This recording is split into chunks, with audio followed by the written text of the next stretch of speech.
kenyataan yang terjadi di negara kita, di negeri kita tercinta ini hari ini. Kemiskinan dan ketimpangan ekonomi masih menjadi tantangan serius yang membayangi kehidupan masyarakat Indonesia.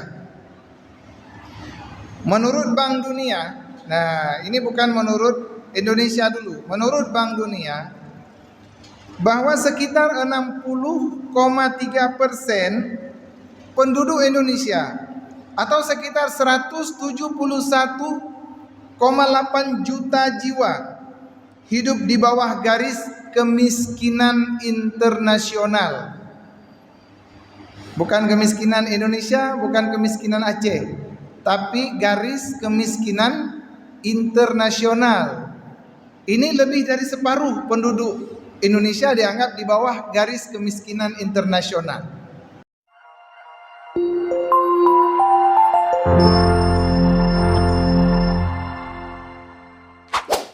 Selamat menonton dan jangan lupa di-subscribe ya. Innal hamdalillah nahmaduhu wa nasta'inuhu wa nastaghfiruh wa na'udzu billahi min shururi anfusina wa min sayyiati a'malina. Man yahdihillahu fala mudilla lahu wa man yudlil fala hadiya lahu. Asyhadu an la ilaha illallah wahdahu la syarika lah wa asyhadu anna Muhammadan abduhu wa rasuluhu la nabiyya ba'da. Allahumma fassalli wa sallim ala hadzal nabiyil karim wa ala alihi wa sahbihi ajma'in. Amma ba'du, faya ibadallah, usikum wa iyaya bitaqwallah, faqad fazal muttaqun. Qala Allah subhanahu wa ta'ala fil Qur'anil Karim, a'udzu billahi minasy syaithanir rajim. إنما الصدقات للفقراء والمساكين والعاملين عليها والمؤلفة قلوبهم وفي الرقاب والغارمين وفي سبيل الله وابن السبيل فريضة من الله Wallahu alimun hakim. Sadaqallahul azim. Sidang jamaah Jumat yang dirahmati Allah subhanahu wa ta'ala, izinkan khatib pada kesempatan pertama mengajak kita semua untuk memuji Allah subhanahu wa ta'ala seraya mensyukuri nikmat Allah. Nikmat yang terbesar Allah berikan kepada kita, yaitu nikmat iman dan Islam.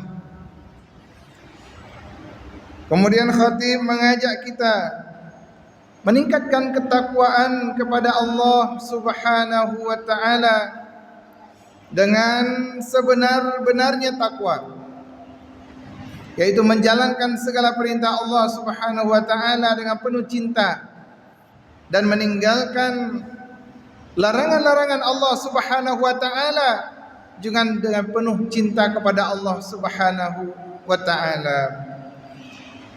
Takwa adalah merupakan benteng terakhir bagi kita semua di dalam menghadapi tantangan akhir zaman ini, hadirin yang berbahagia. Karena itu khatib mengajak kita semua, mari kita bertakwa kepada Allah subhanahu wa ta'ala dengan sebenar-benarnya takwa. Sebagaimana perintah Allah subhanahu wa ta'ala, ya ayyuhalladzina amanu taqullaha haqqa tuqatih wa la tamutunna illa wa antum muslimun. Wahai orang-orang yang beriman, Bertakwalah kamu kepada Allah dengan sebenar-benar takwa. Janganlah engkau mati kecuali dalam keadaan muslim. Berikutnya, khatib mengajak kita semua untuk bersolawat kepada Rasulullah sallallahu alaihi wasallam.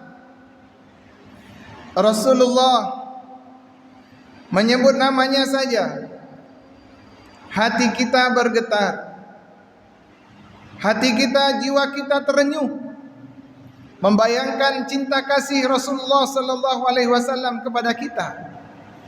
Rasul tidak melihat kita, tetapi beliau telah merindukan dan mencintai kita, hadirin yang berbahagia.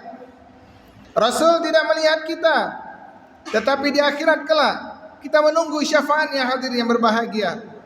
Karena itu, mari bersalawat dengan sungguh-sungguh kepada Rasulullah sallallahu alaihi wasallam, serta mari kita membaca sirah nabawiyah, sejarah Rasulullah. Kewajiban kepada kita seluruh umat Islam dan orang-orang yang beriman yang mencintai Rasulullah sallallahu alaihi wasallam untuk membaca kembali sejarah Rasulullah sallallahu alaihi wasallam, sejarah perjuangan Rasulullah sallallahu alaihi wasallam, dan ceritakan kepada anak-anak kita sehingga mereka menjadikan Rasulullah sebagai sosok yang akan menjadi panutan di dalam kehidupannya, hadirin yang berbahagia.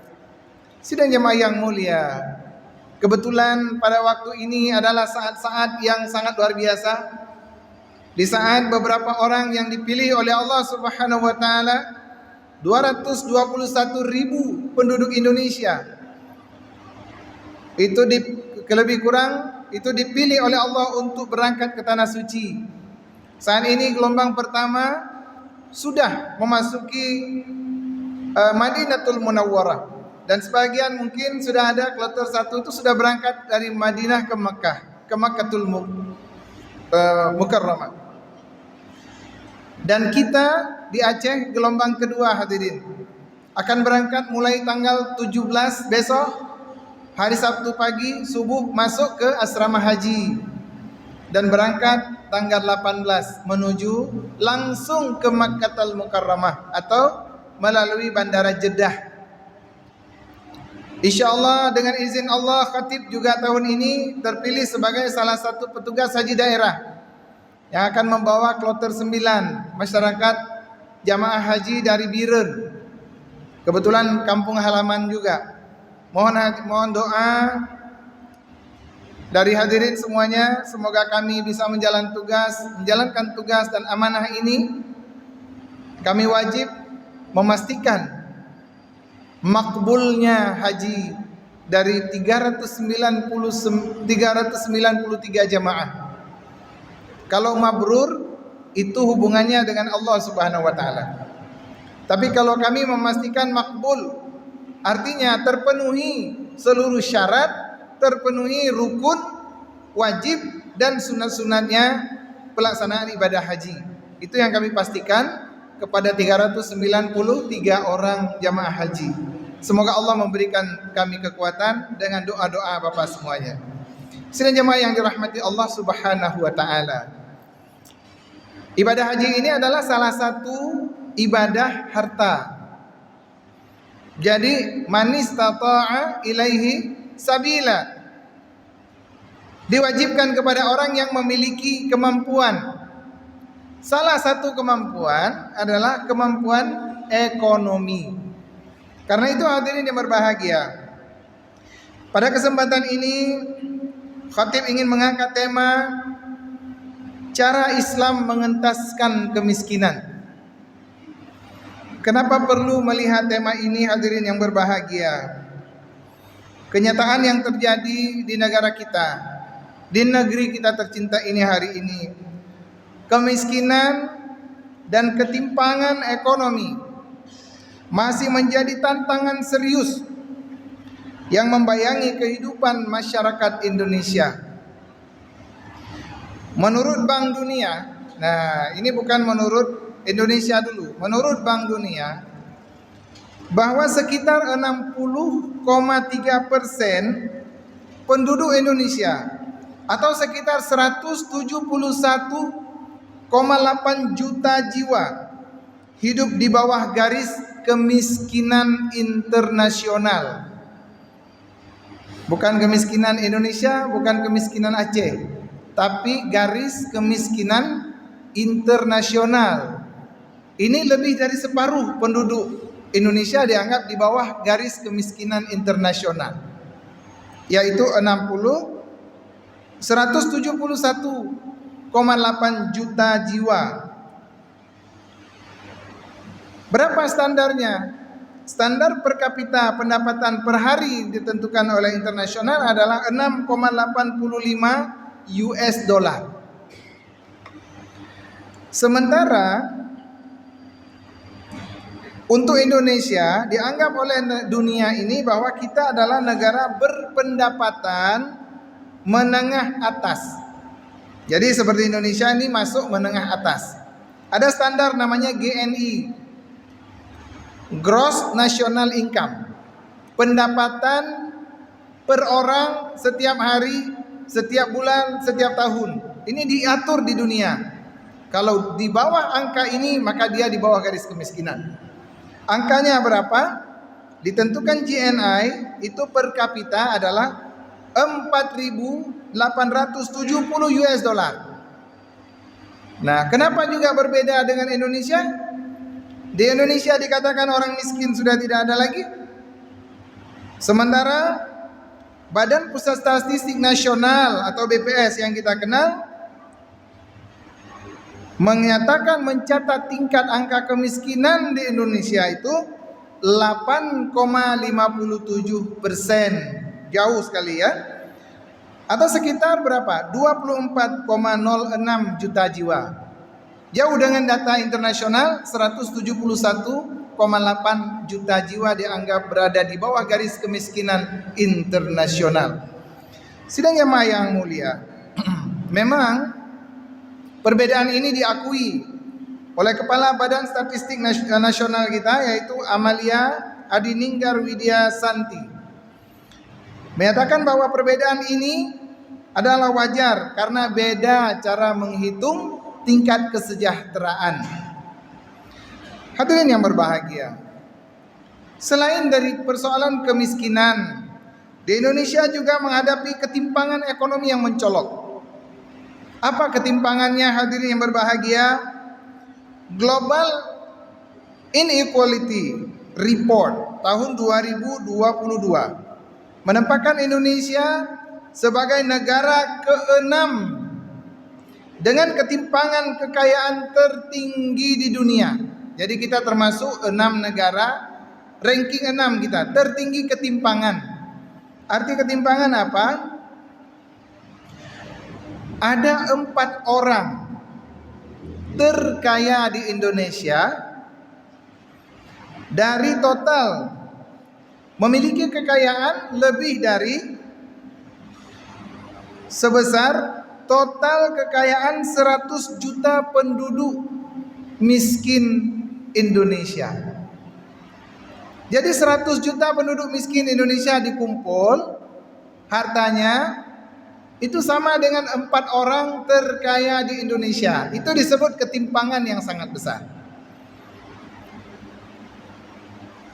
Jadi data Oxfam 2023 mencatat bahwa kesenjangan antara terkaya dan termiskin di Indonesia itu tumbuh lebih cepat daripada negara-negara lain di Asia Tenggara dalam 2 dekade terakhir. Semakin timpang. Artinya kalau lagu Rhoma Irama dulu, yang kaya makin kaya, yang miskin makin miskin, ini luar biasa terjadi di negara kita. Mungkin ini akan dirasakan oleh kita semua. Kondisi ini menunjukkan, hadirin yang berbahagia, bahwa kemiskinan dan ketimpangan ini sudah bersifat struktural. Kenapa? Karena di negara kita berlaku sistem ekonomi kapitalis. Nah, kapitalisme. Jadi sekarang BBM dicabut, kemudian dominasi konglomerasi. Jadi proyek-proyek strategis dipegang oleh orang-orang konglomerat. Akhirnya yang kaya semakin kaya dan yang miskin menjadi semakin miskin. Hadirin yang berbahagia, kita melihat bahwa bagaimana solusi menurut dunia Islam.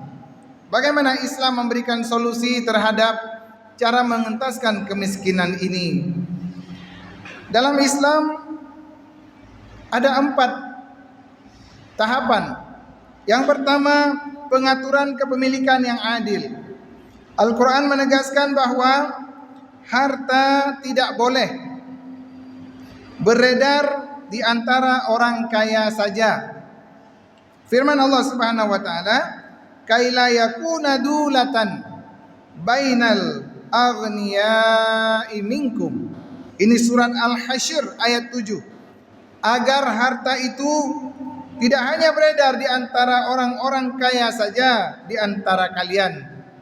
Sidang jamaah yang mulia, karena itu sumber daya alam seperti minyak, gas, dan tambang harus menjadi milik umum yang dikelola oleh negara demi kesejahteraan rakyat, bukan dikuasai oleh individu atau korporasi. Korporasi ini perusahaan-perusahaan besar. Sistem ekonomi kapitalis yang diterapkan hari ini, hadirin yang berbahagia, yang menyerahkan pengelolaan aset strategis kepada individu atau korporasi, telah menyebabkan bertumpuknya kekayaan pada segelintir orang dan hilangnya, tercerabutnya kekayaan dari sebahagian orang yang lain. Inilah yang bertentangan dengan prinsip-prinsip dalam agama kita, hadirin yang berbahagia. Yang kedua, secara ekonomi, dilihat bagaimana mekanisme seperti zakat, infak, dan sedekah. Ini mesti dilakukan pendistribusian secara merata dan juga dapat diproduktifkan sehingga mengeluarkan orang-orang yang miskin dari dia menjadi mustahik kemudian untuk menjadi muzaki. Orang-orang yang produktif harus diseleksi. Tidak semua orang miskin bisa diproduktifkan. Sebagian orang miskin memang dia tidak bisa diproduktifkan. Maka itu akan menjadi beban kita, orang yang kaya atau baitul mal sepanjang hidupnya. Ada orang yang fakir misalnya, sudah lemah, lumpuh dan tidak berdaya. Mereka menjadi beban daripada negara atau baitul mal yang akan menanggung kehidupan mereka sepanjang hidup mereka. Tetapi ada sebahagian lain, orang yang produktif, dia punya skill, cuma dia tidak mempunyai modal. Ini menjadi tanggung jawab negara juga untuk merubah mereka menjadi mustahik. Bagaimana mereka bisa menjadi muzaki di bawah kebimbingan, di bawah tuntunan yang dikawal terus, sehingga lahirlah muzaki-muzaki dari mustahik yang dibina dengan dana zakat, infak, dan sedekah. Yang ketiga, hadirin yang berbahagia, setiap lelaki dewasa dalam Al-Quran ini diberi yang mampu wajib mencari nafkah sesuai dengan kemampuannya. Ini disebut dalam Al-Quran, liyunfiq dzu sa'atin min sa'ati, adalah orang yang mampu memberi nafkah menurut kemampuannya. Ini surah At-Talaq ayat 7. Rasulullah sallallahu alaihi wasallam menjelaskan bahwa nafkah halal untuk keluarga dan membantu tetangga, maka ia akan datang pada hari kiamat dengan wajah bagaikan bulan purnama. Jadi kalau kita punya kemudahan, selain memberikan kepada keluarga sendiri, tolong lihat tetangga kita, apakah dia makan atau tidak. Apalagi di daerah Kedah ini, rumahnya bersebelah-sebelahan, berdinding-dinding sebelah. Kalau kita sudah kenyang, coba ngintip sebelah. Assalamualaikum, kira-kira ada beras nggak untuk besok? Ini penting. Kenapa? Janji Rasulullah sallallahu alaihi wasallam, orang seperti ini nanti di hari akhirat akan datang di hadapan Allah Subhanahu wa taala dalam keadaan wajahnya berseri-seri seperti bulan purnama. Di saat tidak ada perlindungan lain, hadirin yang berbahagia, kita mendapatkan perlindungan Allah Subhanahu wa taala. Terakhir, hadirin yang berbahagia, yang keempat, solusi Islam ini adalah, nah, kalau negara ini menjalankan syariat Islam dengan benar-benar, maka pemenuhan kebutuhan dasar rakyat seperti pangan, sandang, papan, itu harus dilakukan secara cuma-cuma. Bukannya subsidi BBM itu dicabut, lalu harga solar Pertalite itu dicampur, rakyat dirugikan, tetapi sebagian orang sampai korupsi ribuan triliun. Itu adalah kezaliman yang luar biasa. Islam menentang ini, hadirin yang berbahagia. Sistem ekonomi yang memudaratkan, yang menzalimi rakyatnya. Karena itu hadirin yang keempat, seharusnya semua produk itu adalah gratis, diberikan kepada masyarakat atau diberikan subsidi yang layak sesuai dengan kemampuan negara dan tanpa dikorup oleh orang-orang yang tidak bertanggung jawab. Sidang jamaah yang mulia, Rasulullah SAW bersabda, imam atau kepala negara adalah pengurus rakyat dan dia bertanggung jawab atas rakyat yang diurusnya. Hadis riwayat Nasa'i. Semua mekanisme ini hanya dapat terlaksana, hadirin yang berbahagia, jika negara menerapkan syariat Islam secara menyeluruh dalam seluruh aspek kehidupan. Kalau hari ini kita lihat di kita, evaluasi kita mungkin lebih pada ibadah, lebih pada syariat, tetapi syariatnya juga masih berhubungan dengan ibadah, aurat dan sebagainya. Tetapi jihad ekonomi kita, hadirin yang berbahagia, mengentaskan kemiskinan ini adalah tugas kita yang paling utama sekarang. Bagaimana mengangkat harkat martabat rakyat kita, umat kita ini, sehingga dia bisa beribadah dengan tenang kepada Allah Subhanahu wa taala. Alhamdulillah hamdan katsiran kama amar alladhi khalaqa asy-syamsa wal qamar yukawwiru an-nahara 'ala al-lail wa yukawwiru al-laila 'ala an-nahar. Asyhadu an la ilaha illallah wahdahu la syarika lah wa asyhadu anna Muhammadan 'abduhu wa rasuluhu la nabiyya ba'da. Allahumma fassalli wa sallim ala hadha an-nabiyil karim wa ala alihi wa sahbihi ajma'in. Amma ba'du, fa ya ibadallah, usikum wa iyaya bittaqwallah, faqad fazal muttaqun. Qala Allah subhanahu wa ta'ala fil Qur'anil karim, a'udzu billahi minasy syaithanir rajim. Bismillahir rahmanir rahim. Wal 'asri innal insana lafi khusr إلا الذين آمنوا وعملوا الصالحات وتواصوا بالحق وتواصوا بالصبر. بارك الله لي ولكم في القرآن العظيم ونفعني وإياكم بما فيه من الآيات والذكر الحكيم وتقبل مني ومنكم تلاوته إنه هو الغفور الرحيم. الحمد لله نحمده ونستعينه ونستغفره ونعوذ بالله من شرور أنفسنا ومن سيئات أعمالنا. من يهد الله فلا مضل له ومن يضلل فلا هادي له.